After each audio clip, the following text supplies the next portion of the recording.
Hello x chief minister, আপনাকে বলছি, আপনি চাকরি চুরি করেছেন, আপনি কয়লা চুরি করেছেন, আপনি বালি চুরি করেছেন, আপনি কৃষকদের পেটে লাথি মেরেছেন, আপনার আমলে যত মহিলা ধর্ষণ হয়েছে তার দায় আপনার। আপনি নিজে বলেছেন ধর্ষণ ছোট্ট ঘটনা, এর হিসেব আপনাকে দিতে হবে।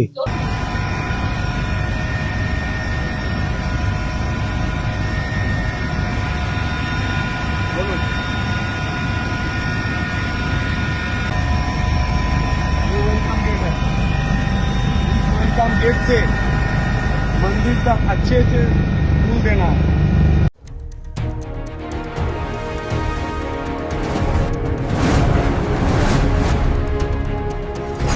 তো বর্তমানে সোশ্যাল মিডিয়ায় প্রচারিত বিশেষ কিছু ভিডিও ক্লিপের মাধ্যমে আমরা দেখতে পাচ্ছি তারকেশ্বরে একদম জমজমাট পরিস্থিতি, এবং আমিও সেখানে আছি মনে হচ্ছে, কারণ পাশে যেরকম ভাই ব্যাকগ্রাউন্ড মিউজিক আসছে হর হর মহাদেব নামকে। তো এই অবস্থা দেখে ভাই প্রচুর লোকে মুগ্ধ হয়েছে। আমরা দেখতে পাচ্ছি ভাই সোশ্যাল মিডিয়ায় যখন আমাদের বিজেপি থেকে বা আরএসএস থেকে বা দেখা যাচ্ছে সো কল্ড কিছু আমাদের সাপোর্টাররা যখন এইসব ভিডিও পোস্ট করছে, তখন দেখতে পাচ্ছি যে ভাই বিভিন্ন রকম টিপ্পণী করছে, বলে গরিবের হাসপাতাল করো, তোমার হচ্ছে গ্রাম বাংলার রাস্তার কি অবস্থা। আরে আমিও দেখেছি ভিডিও বানিয়েছি, অবস্থা খারাপ, সত্যি অবস্থা খারাপ, এগুলো উন্নতি করা দরকার, সরকারকে বলছে উন্নতি করো। কিন্তু তাই বলে যে তারকেশ্বরের উন্নতি ব্যতি রেখে এইসব করা যাবে না। তোমরা বলে এগুলো করো, ঠিক আছে, সকলটা হচ্ছে ঠিক আছে, কিন্তু প্রথম অত কথা হচ্ছে কোনো একটি তীর্থস্থান বা কোনো একটি অনুষ্ঠান স্থানে আমাদের কি দরকার। আমাদের প্রথমত চিকিৎসা সুস্থ কেন্দ্র দরকার, সরকার দিয়েছে, শৌচালয় দরকার, সরকার দিয়েছে, সেখানে একটি স্নানের পরিচ্ছন্ন জায়গা দরকার, সরকার দিয়েছে, রাস্তা ভালো করেছে সেই জায়গাটায়। তো কথা হচ্ছে কি, এগুলো তো করা দরকার, এগুলো তো ফেস্টিভ্যালে খরচ করা সরকারের কর্তব্য। সরকার লাইটিং খরচ করতে পারে, সরকার শৌচালয় খরচ করতে পারে, সরকার ভাই জনগণের সেবার জন্য একটি সহায়তা কেন্দ্র করতে পারে, সরকার সেখানে স্বাস্থ্য কেন্দ্র করতে পারে, সামনে দুর্গাপূজা আসছে। কিন্তু কথা হচ্ছে সরকার একটি বিশেষ গোষ্ঠীকে টাকা দিতে পারে না। রথে দিয়েছে দেখা যাচ্ছে, যদি সেই রথের কমিটিগুলো, যেসব সরকারি কমিটি নট ক্লাব, সরকারি কমিটিগুলো বা সরকারি বেসরকারি যাই ট্রাস্টের কমিটিগুলো যদি সেগুলো সেই টাকাটা জনস্বার্থে খরচ করে, তাহলে সেই জিনিসটা দরকার। যদি সেই ট্রাস্ট যদি জনস্বার্থে যদি সেই টাকাটা খরচ করে, যে 5 লক্ষ টাকা করে দিয়েছে, তাহলে সেটা যথেষ্ট। কিন্তু যেই সব জনস্বাস্থ্য কমিটি, তাদের বা টাকার দরকার নেই, যেমন ইসকন আছে, এদের প্রচুর টাকা, তো এদেরকে 5 লক্ষ টাকার দেওয়াটা একদম অন্যায় হয়ে গেছে। সরকারকে বলছি ভাই বুঝে শুনে কাজটা করতেন। যেসব রথের কমিটি যেখানে ভাই ফান্ড পায় না, জনগণের সেবা হয় না, যেখানে মানুষের খেতে মেতে দেওয়া হয় না, তারা যাতে ভক্ত সেবা বা জনগণ সেবার একটি ব্যবস্থা করতে পারে, তাহলে সেখানে ফান্ড দেওয়া যায়। তো আমরা আসছি ভাই শ্রাবণী মেলার কথায়, তো দেখা হচ্ছে আর কিছু ভিডিও দেখাই। মেন রাস্তা থেকে তারকেশ্বর মন্দিরের দিকে প্রবেশ পথের ওয়েলকাম গেটের পর থেকে রাস্তাটা দেখো কি সুন্দর ওপর দিয়ে ছেড়ে দিয়েছে, এবং গতকাল যে যাচ্ছিলাম দেখলাম এগুলোতে আলো লাগানোরও বেশ ব্যবস্থা চলছে, দেখে বেশ ভালো। তো আমরা একটা ভিডিও দেখেছি ভাই সোশ্যাল মিডিয়ায়, এটা পাবলিশ হচ্ছে যে তারকেশ্বর মন্দির যাওয়ার পথে রাস্তাটা সুন্দর করে একদম তলা দিয়ে একদম যে ছোট ছোট ইটের যে ব্যারিকেড আছে, যেসব মালগুলো পেটকেট মাল, সেসব মালগুলো রাস্তা বিছিয়ে একদম সুন্দর করা হয়েছে, এবং উপরে একটা ছাউনি করে দেওয়া আছে, এবং সেখানে লাইটের ব্যবস্থা করে দেওয়া আছে, যাতে বর্ষাকালে ভক্তগণ ভাই একদম মানে সাধারণ জনগণ একদম বা সঠিকভাবে সেখানে পৌঁছতে পারে। তো এইটাকে অন্যায় সেটা বলছি। এইটা যে করা যায় মানুষের জনস্বার্থে, সেখানে মনে করো ভাই সেখানে প্রতিদিন লক্ষ লক্ষ লোক আসবে, তাদের যাতে সুবিধা হয়, সেটা জনগণের তো ভাই, তারা তো ভোট দিচ্ছে সরকারকে, এমন তো না তারা ভোট দেয়নি, তাদের সুবিধার তো সরকার এগুলো করেছে, নাকি সরকার এগুলো মদ কাঁচা খাজানো করেছে, যেগুলো হচ্ছে আগে 1 লাখ টাকা দেওয়া ছিল প্রত্যেকটা প্যান্ডেলে, যে তোমরা টাকা নাও যা খুশি করো।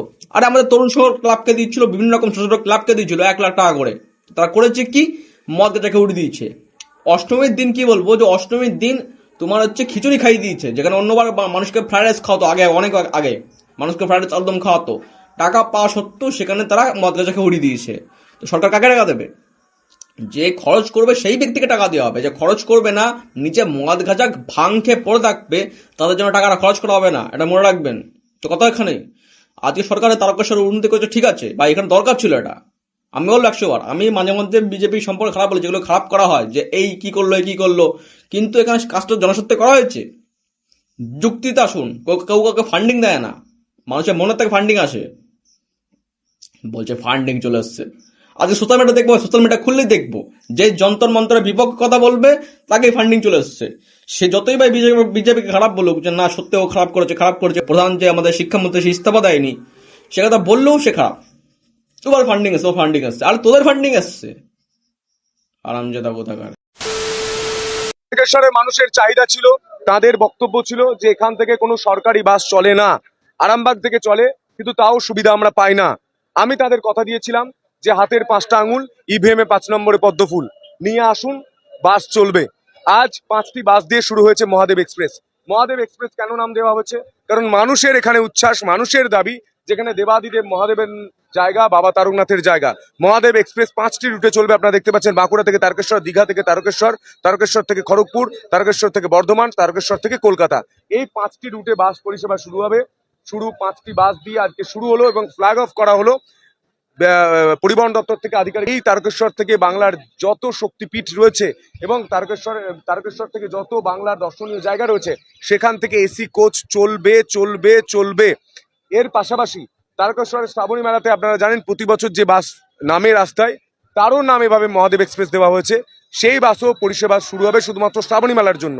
কিন্তু এই যে 5টি বাস চলছে, প্রতিদিন যে রুটে যাওয়ার কথা নির্দিষ্ট সময়ে সেই রুটে যাত্রী নিয়ে যাবে এবং মহিলারা যাতে সুযোগ সুবিধা পান, মহিলারা যাতে, আপনারা জানেন মহিলাদের বলে দেওয়া হয়েছে বাসে উঠলেই, সরকারি বাসে উঠলে বিনামূল্যে, যারা সরকারি চাকরি করেন না, যারা সাধারণ মহিলা, তাদের জন্য এই সুবিধা, সেই সুবিধা তারা পাবেন। এই যে সন্তুবাল যে কথাগুলো বললো, যেখানে বাস চলবে, বললো 5টি বাস যেখানে ভাই সবসময় চলবে, এবং এখানে তারকেশ্বর এখন আপাতত যেখানে ভাই আমাদের জল ঢালা হচ্ছে সেই কাজের জন্য এখানে অতিরিক্ত বাস চালানো হবে যাতে মানুষজন যাওয়া আসা করতে সুবিধা হয়। কিন্তু কমেন্টে দেখছি ভাই প্রচুর লোক বলছে যে আলু দাদা পচা আলুগুলো কি হলো। আরে বুঝলাম ভাই, মানুষ কখনো কখনো ভাই জ্ঞান বুদ্ধি হারিয়ে ফেলে, সবুজ আলুগুলোকেই বলে তোমরা কিনতে, এগুলো কেনো। এবং আলুর দাম নিয়ে ভাই চিনিমিনি খেলে বোঝে না, তারা তো চাষি না, আমি চাষি। আমি ভাই কাছে চাষিরা অনেক কথা বলেছে, আমি জানি কিসব কেস চলে, আলু পেঁয়াজ এইসব বাজার মার্কেটে কিসব কেস চলে। তো সে না জেনে বলতে শুরু করেছে, ঠিক আছে।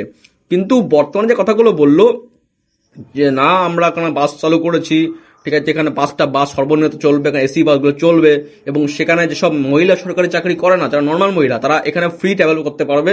এবং পুরুষদের জন্য আমাদের তো আছে, আমাদের তো ওটাই টিকিট, ওটা দিয়ে আমাদের টাকা খরচ করতে হয় ওটা থাকার জন্য, তা আমাদের তো লাগবে, সেটা বড় কথা না। তো কথা হচ্ছে কি, একজন বলেছে ঠিক আছে যে পরে কি হবে, বুঝলাম ভাই তারকেশ্বর আগে সরকার অনেক কিছু করেছে, সরকার কি করবে কোনো গ্যারান্টি নেই। তা বলে আগের থেকে টিপ্পনি করলে হয় না, দেখা যাক কি হয়। টিপ্পনি যখন করতে হবে ভাই, যখন এটা বন্ধ হয়ে যাবে তখন টিপ্পনি করুন, আগে তো টিপ্পনি করার লাভ নেই। আপনার একটি সুস্থ বা আনন্দের পরিবেশে জল ঢালা জল গলা করছেন, হচ্ছে কথা। তো হতে পারে সন্তু বল আলু নিয়ে একটা কিছু করেছে, তাই বলে যে সবসময় এরকম করবেন, এখন মানা হয় না ভাই, একটা জিনিসের লিমিট আছে। একটা উৎসবে হচ্ছে একটা বুঝুন, সেখানে একটা তারকেশ্বর, আমাদের জয় বাবা তারকেশ্বরের ব্যাপারটা আছে, যেটা বুঝে শুনে কথা বলুন। वेलकम गेट है, इस वेलकम गेट से मंदिर तक अच्छे से फूल देना। অবশেষে আমি একটি কথা বলতে চাই ভাই, ধর্ম ভালো, ধর্ম প্রচার ভালো, ধর্ম সবকিছু ভালো, কিন্তু ভাই তুমি যে আমাদের এই মুদ্রা দেখিয়ে বারবার নিজের ফুটেজ শেয়ার করছো এবং নিজেকে হিরো তৈরি করছো, এটি উচিত নয়। এটা বলতে গেলে আমি বলছি, আমি হলে ভাই, আমি যদি বিদায় করতাম ভাই মুখে ফেস মাস্ক পরে ঘুরতাম, আমি যদি নিজের মাস্কই দেখাতাম না, কাজ করতাম আমি এই ফেস মাস্ক পরে ঘুরতাম, আমার একটা ফেস মাস্ক আছে দেখাচ্ছি না, ওটা পরে ঘুরতাম, যাতে ভাই লোক আমার চিনতে না পারে ভাই। কারণ ভাই দেখুন, যখন একটা দানের অধিকার, মনে করুন আমি একটা বস্তু আপনাকে দান করছি বা আমি জনগণকে দান করছি, তার ক্রেডিট যখন আমি নিয়ে নিচ্ছি যে আমি করছি, তখন সেই দানটি দান থাকে না। তো সরকারে বলতে চাই একটু কম সম ভিডিও বানান, খুব মানে হচ্ছে তো। আজকের ভিডিও এটুকুই, সরকারকে বলতে যাই যা চালাচ্ছেন খুব ভালো চালাচ্ছেন, খুব মনে থেকে ভালো লাগলো। তারকেশ্বর আমার যাওয়ার ইচ্ছা, যদি আমার সাথে কেউ যায়, তো কেউ যেতে যাও তো আমার নাম্বারে কল করতে পারো, আমার নাম্বার আমার পেজে দিয়ে আছে। তো আজকের জন্য এটুকুই, গুড বাই। সরকার যেন এরকম চালাতে থাকো, এবছর করে পরের বছর থেকে শূন্য ভাড়া পড়ে থাকো হবে না। সামনে দুর্গাপুজো আসছে, কিন্তু দুর্গাপুজোয় কিন্তু একদম মাতে দিতে হবে। অনেক কিছু প্রচার করে টিএমসি কে খেতে দিচ্ছি, কিন্তু তোমাদের সাপোর্ট করেছিলাম না, সে বুঝলাম, তোমাদের সাথেও একটু করেছিলাম, কিন্তু টিএমসি কে খেতানোর দায়িত্ব অনেক খারাই আছে, প্রায় 2-3 হাজার লোক তোকে আমি সরিয়েছি। তো যাই হোক, মনে থাকে জানো। তো আজকের ভিডিও এটুকুই, গুড বাই।